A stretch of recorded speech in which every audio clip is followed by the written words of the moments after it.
नमस्कार, मैं पूजा। बिहार न्यूज में आपका स्वागत है। आज है 7 अक्टूबर, दिन मंगलवार। खबरों की ओर बढ़ने से पहले एक नजर आज की सुर्खियों पर। चुनाव आयोग ने किया बिहार विधानसभा चुनाव की तारीखों का ऐलान। 2 चरणों में होंगे चुनाव। पहले चरण में 121 सीटों पर और दूसरे में 122 सीटों पर होगा चुनाव। आज से आम लोगों के लिए शुरू होगा मेट्रो का परिचालन। तीनों बोगियों में बैठ सकेंगे 138 यात्री। आधुनिक परिवहन की नई शुरुआत मानी जा रही है योजना। बीटीएससी ने की जूनियर इंजीनियर भर्ती की घोषणा। 18 से 37 साल वाले कर सकते हैं आवेदन। लिखित परीक्षा और डॉक्यूमेंट वेरिफिकेशन के आधार पर होगा चयन। ECI NET ऐप पर मिलेगी बिहार चुनाव से जुड़ी हर जानकारी। निर्वाचन आयोग का आधिकारिक मोबाइल प्लेटफॉर्म है ये ऐप। नाम में सुधार और मतदाता सूची जांच जैसी सेवाएं होंगी उपलब्ध। बिहार चुनाव में लागू होंगे ये 17 बड़े सुधार। हर मतदान केंद्रों पर होगी अधिकतम 1200 मतदाताओं की सीमा। सभी बूथों पर 100% वेबकास्टिंग रहेगी अनिवार्य। सॉकेट में लगातार लगे रहने से चार्जर हो सकता है खराब। ओवरहीट होकर आग लगने का भी बढ़ सकता है खतरा। बिजली बचाने और खर्च कम करने में मदद करेंगी ये आदतें। रोहित की कप्तानी हटाने से नाराज हुए मोहम्मद कैफ। कहा विश्व स्तरीय खिलाड़ी है रोहित, उन्हें कप्तानी से हटाना होगी जल्दबाजी। चलिए अब बढ़ते हैं अब तक की 25 बड़ी खबरों की ओर विस्तार से।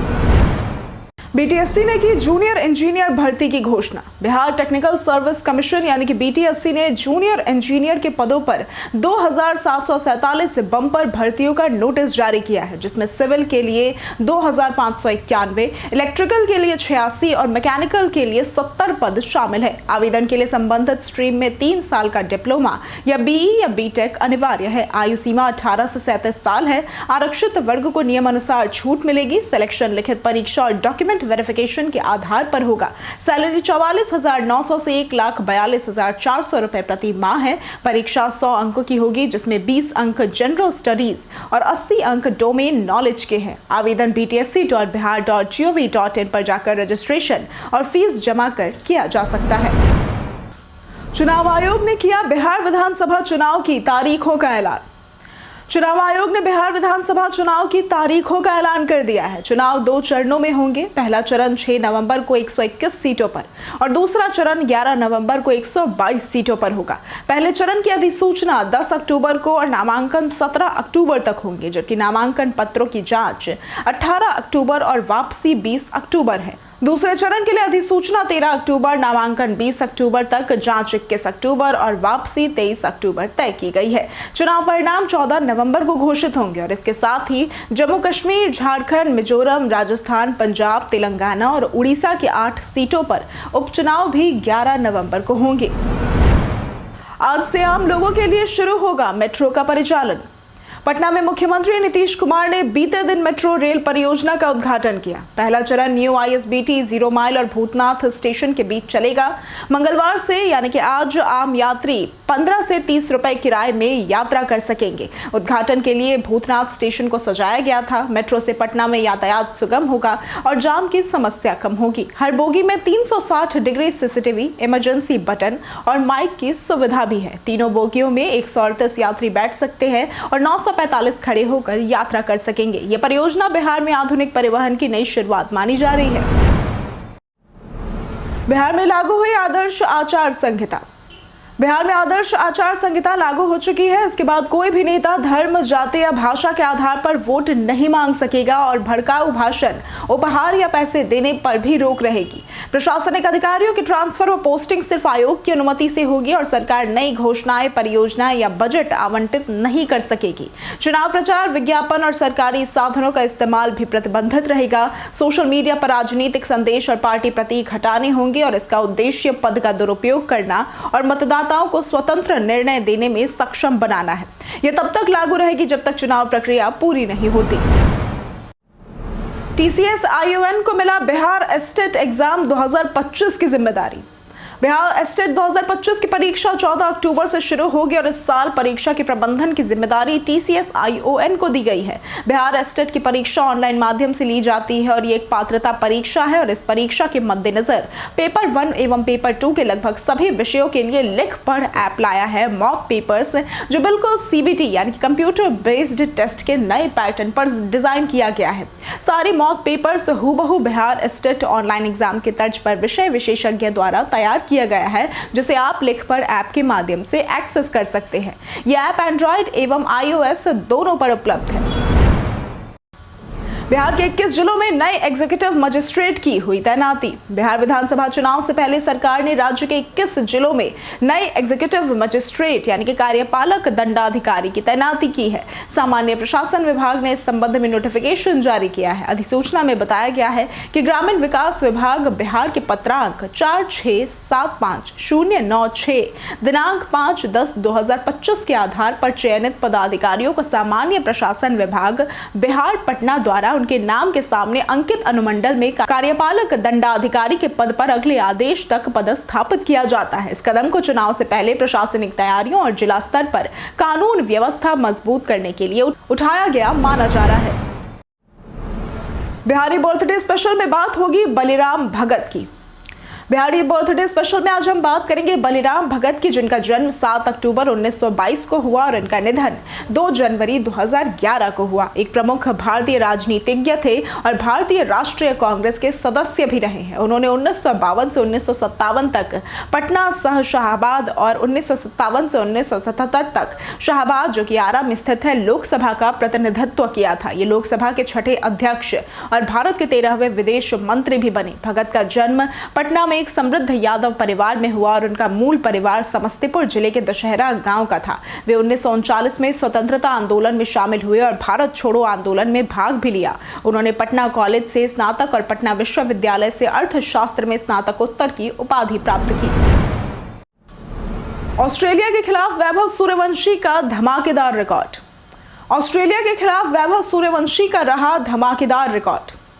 14 साल के वैभव सूर्यवंशी अंडर 19 क्रिकेट में तेजी से छा रहे हैं। इंग्लैंड और ऑस्ट्रेलिया के खिलाफ उन्होंने शानदार पारियां खेली है। IPL में राजस्थान रॉयल्स से खेलते हुए 35 गेंदों पर शतक जमाने वाले वैभव सबसे कम उम्र के खिलाड़ी बने हैं। अंडर 19 रेड बॉल क्रिकेट में उन्होंने 5 मल्टी-डे मैच खेले हैं, जिनमें से 3 ऑस्ट्रेलिया के खिलाफ रहे। ऑस्ट्रेलिया के खिलाफ उनका औसत 55.25 है और 2 शतक भी वही बनाए हैं। उन्होंने कुल 221 रन, 12 छक्के और 23 चौके लगाए हैं। उनका प्रदर्शन देखकर उन्हें सचिन और लक्ष्मण की राह पर बताया जा रहा है। पथ निर्माण मंत्री नितिन नवीन ने पेश की रोड रिपोर्ट। बिहार के पथ निर्माण मंत्री नितिन नवीन ने बीते दिन अपने 2020 से 2025 के कार्यकाल की उपलब्धियों और भविष्य की योजनाओं पर प्रेस वार्ता की। उन्होंने विभाग के रिपोर्टिंग कल्चर के तहत अपना रिपोर्ट कार्ड प्रस्तुत किया और उपलब्धियों की पुस्तक जारी की। इस दौरान उन्होंने पटना डोभी 4 लेन, सिमरिया पुल, गोरखपुर सिलीगुड़ी, रक्सौल हल्दिया एक्सप्रेसवे जैसी परियोजनाओं का उल्लेख भी किया।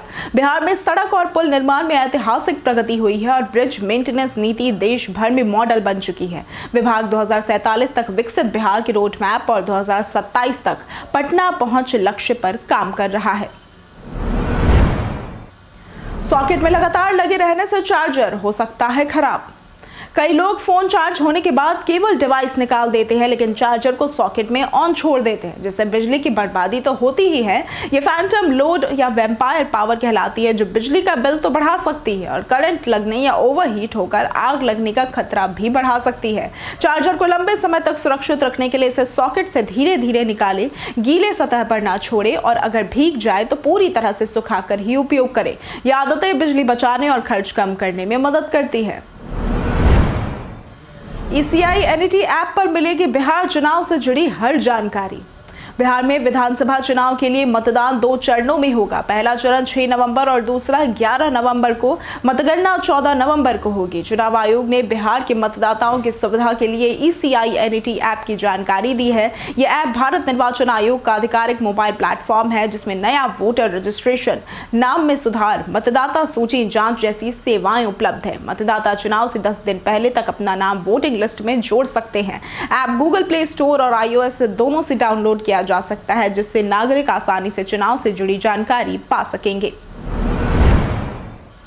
पवन सिंह व ज्योति सिंह के मामले में कूदे खेसारी लाल यादव।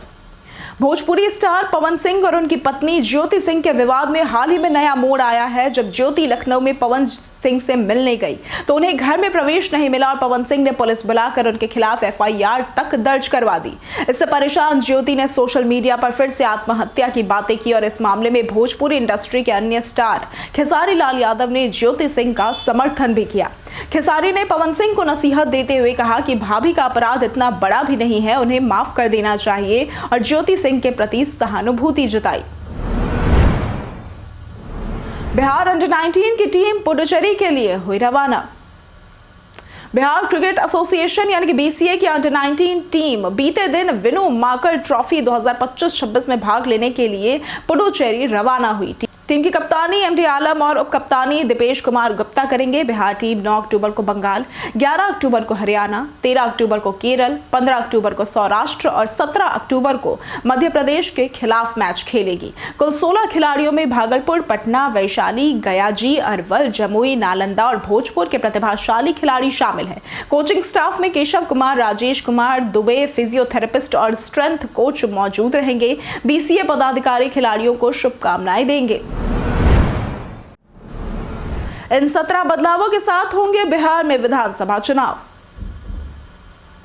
बिहार विधानसभा चुनाव से पहले चुनाव आयोग ने चुनाव प्रक्रिया को और पारदर्शी और प्रभावी बनाने के लिए 17 बड़े सुधार लागू करने की घोषणा की है। इसमें मतदान केंद्रों पर अधिकतम 1200 मतदाताओं की सीमा, सभी बूथों पर 100% वेबकास्टिंग, मतदाताओं की मोबाइल जमा करने के काउंटर और ईवीएम पर उम्मीदवारों की रंगीन फोटो शामिल है। बूथ लेवल अधिकारियों और पर्यवेक्षकों का प्रशिक्षण, डिजिटल इंडेक्स कार्ड और वोटर आईडी का शीघ्र वितरण, विशेष पुनरीक्षण, फॉर्म 17C और वीवीपीएटी की जांच, पोस्टल बैलेट की प्रारंभिक गणना, हाई राइज सोसाइटियों में अतिरिक्त बूथ और पोलिंग स्टाफ का 2 गुना पारिश्रमिक भी शामिल है।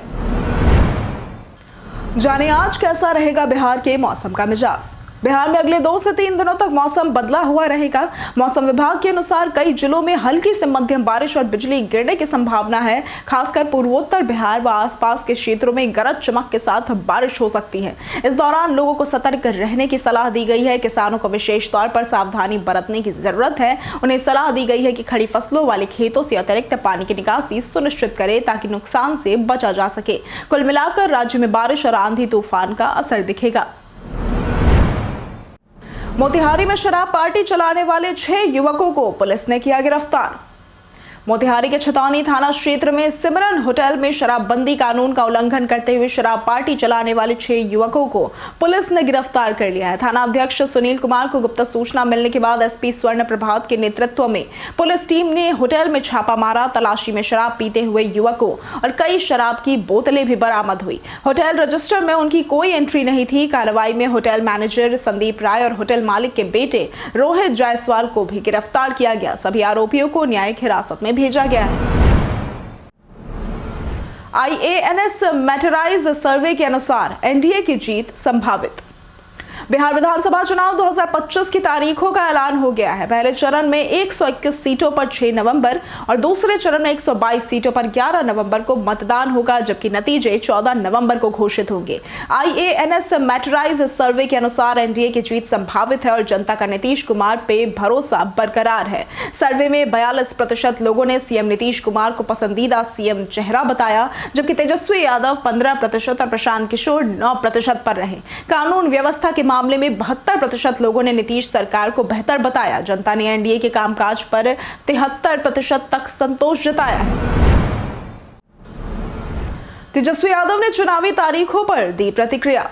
तेजस्वी यादव ने बिहार विधानसभा चुनाव की तारीखों के ऐलान पर एक्स पर लंबा पोस्ट साझा किया। उन्होंने कहा कि 14 नवंबर 2025 बिहार के भविष्य और परिवर्तन का ऐतिहासिक दिन होगा। तेजस्वी यादव ने महागठबंधन की सरकार बनाने के लिए जनता से पूरी ऊर्जा और सहयोग जुटाने की अपील की। उन्होंने पिछले 20 वर्षों में बिहार के भ्रष्टाचार, बेरोजगारी, अपराध और अव्यवस्था की लंबी सूची का जिक्र किया और इसे खत्म करने का संकल्प भी व्यक्त किया। तेजस्वी ने दावा किया कि उनकी सरकार युवाओं को रोजगार देगी, विकास करेगी और बिहार को नया और समृद्ध बनाएगी। उन्होंने हर बिहार वासी को बदलाव का हिस्सा बनने का संदेश दिया। संजय झा ने किया क्लियर, कब होगा एनडीए में सीटों का बंटवारा। बिहार विधानसभा चुनाव को लेकर जेडीयू के राष्ट्रीय कार्यकारी अध्यक्ष संजय झा ने कहा कि पार्टी ने एक चरण में चुनाव कराने की मांग की थी, जिससे प्रशासनिक सुविधा और खर्च कम होगा। उन्होंने कहा कि अब बिहार में वोटिंग जात पात के बजाय विकास और नीतियों के आधार पर होगी। विशेष रूप से महिला वोटर निर्णायक भूमिका निभाएंगी। जेडीयू और एनडीए गठबंधन प्रचंड बहुमत के लिए तैयार है। सीट शेयरिंग जल्द घोषित होगी। और संजय झा ने कहा कि नीतीश कुमार के विकास कार्यों और सुशासन को चुनाव में प्रभावशाली बताते हुए जनता से सोच समझकर मतदान करने की अपील की है। ओवैसी ने तेजस्वी और आरजेडी पर किया हमला। दरभंगा रैली में एआईएमआईएम प्रमुख असदुद्दीन ओवैसी ने तेजस्वी यादव और आरजेडी पर तीखा हमला किया। उन्होंने कहा कि एआईएमआईएम ने महागठबंधन में 6 सीटें देने की मांग पत्र के जरिए रखी थी और साथ ही स्पष्ट किया कि उन्हें मंत्री पद नहीं चाहिए। ओवैसी ने आरोप लगाया कि आरजेडी वार्ता के लिए तैयार नहीं है और तेजस्वी के हठ धर्मिता बिहार में बीजेपी व नीतीश की वापसी रोकने में बाधा बन सकती है। उन्होंने तेजस्वी से समझौता कर ओवैसी व अख्तरुल इमान का साथ मांगने का आग्रह किया, वरना उनकी गलतियां विपक्षी एकता कमजोर कर देंगी और जनता सतर्क रहे, ये कहा गया। पीके ने बताया कि इन 3 दलों के बीच है मुख्य मुकाबला। प्रशांत किशोर ने बिहार चुनाव को लेकर बड़ा बयान दिया है। उन्होंने कहा कि इस बार त्रिकोणीय मुकाबला होगा, जिसमें एनडीए, महागठबंधन और उनकी पार्टी जनसुराज के बीच 95% वोटिंग होगी। उन्होंने पिछली बार के परिणामों का जिक्र करते हुए बताया कि 28% वोट पहले ही एनडीए और महागठबंधन से अलग थे और अब उनका बड़ा हिस्सा जनसुराज के साथ है। उनका मुकाबला मुख्य रूप से एनडीए से रहेगा। प्रशांत किशोर ने चिराग पासवान की तारीफ करते हुए कहा कि वे जाति आधारित राजनीति नहीं करते, लेकिन उनकी पार्टी चुनाव में उन्हें चुनौती देने के लिए तैयार है। रोहित की कप्तानी हटाने से नाराज हुए मोहम्मद कैफ। पूर्व भारतीय बल्लेबाज मोहम्मद कैफ ने रोहित शर्मा को वनडे कप्तानी से हटाए जाने पर चयन समिति की आलोचना की है। कैफ का कहना है कि रोहित विश्व स्तरीय खिलाड़ी हैं और 2027 वर्ल्ड कप तक खेल सकते हैं। ऐसे में उन्हें कप्तानी से हटाना जल्दबाजी होगी। उन्होंने कहा कि शुभमन गिल पर अनावश्यक दबाव डाला जा रहा है, जो कि टेस्ट कप्तानी, नंबर 4 पर बैटिंग और अब वनडे नेतृत्व, जबकि गिल खुद कप्तानी नहीं चाहते थे। कैफ के मुताबिक अजीत अगरकर और चयनकर्ता गिल को जल्दबाजी में भविष्य का कप्तान बनाने की कोशिश कर रहे हैं, जबकि रोहित ने कोई गलती नहीं की थी। कई कारणों से दर्ज है भारत के इतिहास में आज की तारीख। 7 अक्टूबर 1952 को चंडीगढ़ पंजाब की राजधानी बनी थी। 2000 में WWF इंडिया ने पहला राजीव गांधी वन्यजीव संरक्षण पुरस्कार हासिल किया था। 2004 में जर्मनी ने सुरक्षा परिषद में भारत की दावेदारी का समर्थन किया था। 1922 में बलिराम भगत का जन्म हुआ था। ये प्रसिद्ध स्वतंत्रता सेनानी एवं पूर्व लोकसभा अध्यक्ष थे। 1978 में जहीर खान का जन्म हुआ था। ये पूर्व उत्कृष्ट भारतीय क्रिकेटर है। 1979 में युक्ता मुखी का जन्म हुआ था। ये भारतीय मॉडल, अभिनेत्री एवं मिस वर्ल्ड है। 1977 में वाजिद खान का जन्म हुआ था। प्रसिद्ध संगीतकार जोड़ी साजिद वाजिद में से एक थे। 2020 में अश्विनी कुमार का निधन हुआ था। ये केंद्रीय जांच ब्यूरो CBI के पूर्व निदेशक थे। 1708 में गुरु गोविंद सिंह जी का जन्म हुआ था। ये सिखों के महान गुरु थे। धोखाधड़ी के संदेश मिलने पर तुरंत चक्षु ऐप पर करें रिपोर्ट। हाल ही में अगर आपको कोई SMS, कॉल या WhatsApp संदेश मिला है जो KYC समाप्ति, सिम, बिजली, गैस कनेक्शन अपडेट, बैंक खाते, वॉलेट अपडेट या फिर सरकारी अधिकारियों या रिश्तेदारों का प्रतिरूपण कर धोखाधड़ी करने का प्रयास करता है, तो आप इसे चक्षु सुविधा के माध्यम से रिपोर्ट कर सकते हैं। रिपोर्ट करने के लिए 3 आसान चरण है। पहले, संचार साथी पोर्टल पर चक्षु सुविधा पर जाएं। दूसरे, धोखाधड़ी वाले संदेश का विवरण भरें, जैसे कि KYC, बैंक, गैस या बिजली कनेक्शन, छेड़छाड़ या फिर सेक्सटॉर्शन से जुड़ा मामला। तीसरा, रिपोर्ट में सबमिट करें। यह नागरिकों को मिलकर धोखाधड़ी के खिलाफ कार्रवाई करने का एक अवसर देता है। नालंदा विश्वविद्यालय ने बढ़ाई नामांकन की तारीख। नालंदा खुला विश्वविद्यालय ने सत्र 2025 के लिए स्नातक एवं स्नातकोत्तर पाठ्यक्रमों में नामांकन की अंतिम तिथि 5 अक्टूबर से बढ़ाकर 15 अक्टूबर कर दी है। यह निर्णय राज्य व देश के कई हिस्सों में आई बाढ़ व प्राकृतिक आपदाओं से प्रभावित विद्यार्थियों की मांग पर लिया गया। कुलपति ने कहा कि विश्वविद्यालय का लक्ष्य हर परिस्थिति में विद्यार्थियों तक गुणवत्तापूर्ण शिक्षा पहुंचाना है। नामांकन प्रक्रिया पूरी तरह से ऑनलाइन है। प्रशासन ने विद्यार्थियों से अपील की है कि वे अंतिम तिथि का इंतजार न करें और शीघ्र नामांकन कराकर सत्र 2025 में असुविधा से बचे।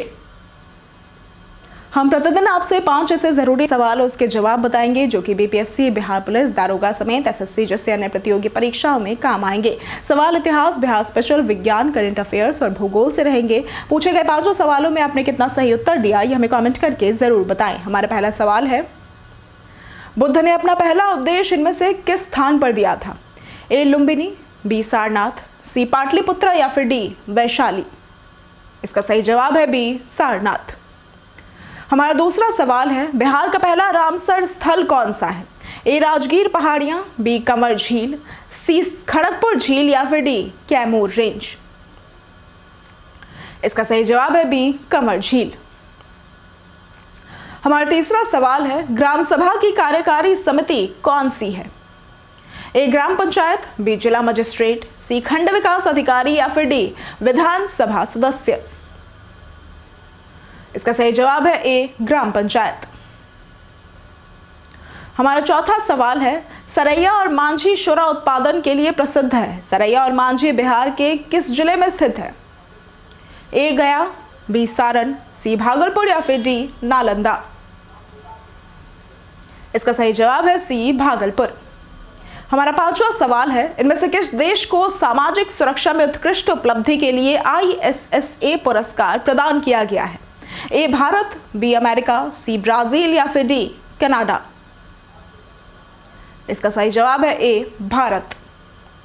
बीते दिन हमारे द्वारा पूछे गए सवाल का जवाब आप लोगों में से बहुत लोगों ने हमारे कमेंट सेक्शन में लिख कर दिया है। जिन्होंने हमारे द्वारा पूछे गए सवाल का जवाब दिया है उनके नाम है अब्दुल मन्नान, रवि कुमार, परवेज अंसारी, रंजीत कुमार, अमरनाथ कुमार, चंदन पासवान, मुन्ना प्रसाद, प्रदीप पंडित, राजीव कुमार, विजय घायल, विकास कुमार, आदित्य प्रधान, शिव शक्ति, रंजय तिवारी, ऋतिक मंडल, अनवर करीम खान, कृष्णा प्रसाद, विनोद शर्मा, अनुज कुमार, राजकुमार यादव, नौशाद रजा, अभय कुमार, जितेंद्र ठाकुर, मनोज दास, ऋतिक कुमार, सोनी कुमारी, सागर कुमार, बीरेंद्र कुमार, दयानंद सिंह, चंदन कुमार, रणधीर कुमार और आलोक प्रियदर्शी।